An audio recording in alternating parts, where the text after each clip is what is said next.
Hello everyone and welcome to Kanai's AI Lab. In this video, we will see how an AI can provide easy and accurate way to identify the snake, potentially to save their lives. Let's picturize this. Someone is bitten by a snake. In that terrifying moment, the biggest question is whether the snake is venomous or not. So we have no time to waste. Potentially, we need to identify the snake category and start the treatment. So that's how AI comes into picture, where AI can predict in advance by seeing the images. For identifying, so we have a small demo. So this is our demo based upon the Flask API web application. So before we moving to the technology understanding, let's see the demonstration. So I have my local server address here. So I'm just copying it and pasting into one of the browser. So I am just pasting into this browser in this tab. So we have a web page now. In that web page, you have an option to choose the images. I have some random images of the snakes, which is in the both category, venomous and non-venomous. Let us try one by one. So I'm selecting the first images. So you can see after submitting, so the image is displayed along with the category. So this is a venomous snake. So let's try with a couple of others as well. So I have another image like number 9. Let's try this. So this is a non-venomous snake. So another one more, the last one for the testing. So I have this one now. Let's submit.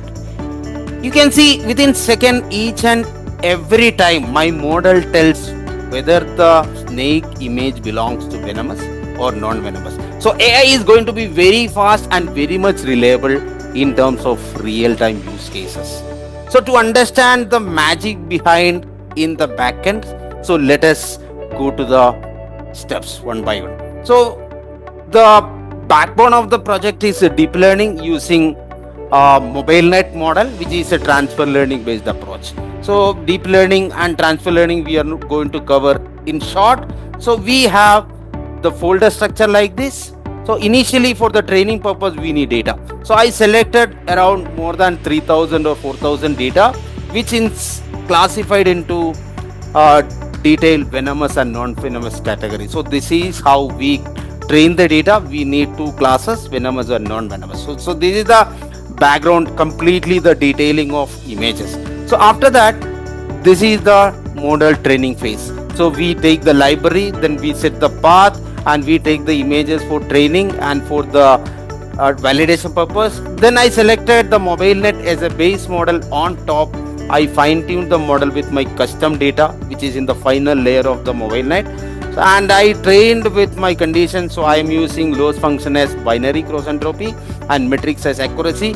From the final metric evaluation, you can see almost training, validation, accuracy, training, validation, loss, which is fair, good enough to have a better prediction for the unseen data. Also, you can see from the epoch. So for the last epoch, I can see the training accuracy is almost 0.87 and validation accuracy is almost 0.82. I hope the model is going to perform good in this condition with the unseen data. And the model is saved as snake underscore MobileNet v2 underscore final in H5 extension model. So this model training is just one part of the activity. So the major part, how to use the model in real time. So that I created another application, which is Flask based application, Flask API based application.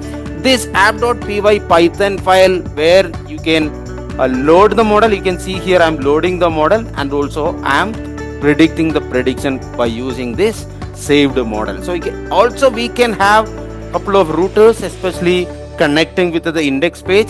If you see the index page is nothing but how a user can use the web page. Maybe they can choose the file, and after choosing there will be a submit button, and finally the prediction will be there on the picture, and you will be having the final prediction in terms of the text. So this is how it works. So the workflow is very simple. You have to search for your Anaconda in your system. If Anaconda prompt is available, select the Anaconda prompt. So after selecting the Anaconda prompt, you have to give your path of your folder. So you can see my path and my folder structure is here. I'm just copying my address, and once I copy the address into the Anaconda prompt, I am going to set the path. So this is in admin now. I am changing the directory into the required directory. Now the directory is set. Once the directory is set, you can see my final application is in the name of app, and which is a Python file. So what I am going to do now, I am going to write, this is a Python file, and the name of the file is app, which is in the Python extension. Let's run this. So now the script is running in the backend. So once the run is almost saturated, you will be having the server address. So we are waiting for the server address. Once the server address is ready, we will copy the server and we can use it any of the browser for the predictions what we have seen in the beginning. So I'm waiting for the server address, which is Flask based AP local server address. It's almost now the server address starts with HTTP and the 5000 is the number. So I'm just copying it. Maybe this time I'm selecting with the new browser. So this is the browser now. So I'm just pasting the address in the bar, right? So once the address, you can see again the web page. You can beautify this, right? This is a very simple web page. That's how I predicted snake classes by using this web application Flask API. So this is just for learning purpose, for the use cases in the real time. Maybe people wanted to understand what exactly the snake. So you are going to fine tune the model with images of different snakes, and you have to run the Python file for the same thing. You will be having the real time check where what type of snake, and the treatment can begin accordingly. So this is how I demonstrate real time application of identifying the snake, whether venomous or non-venomous, by using the Flask API application. Hope you enjoyed the video. That's it from Kanai's AI Lab. Stay tuned for more informative content with Kanai's AI Lab.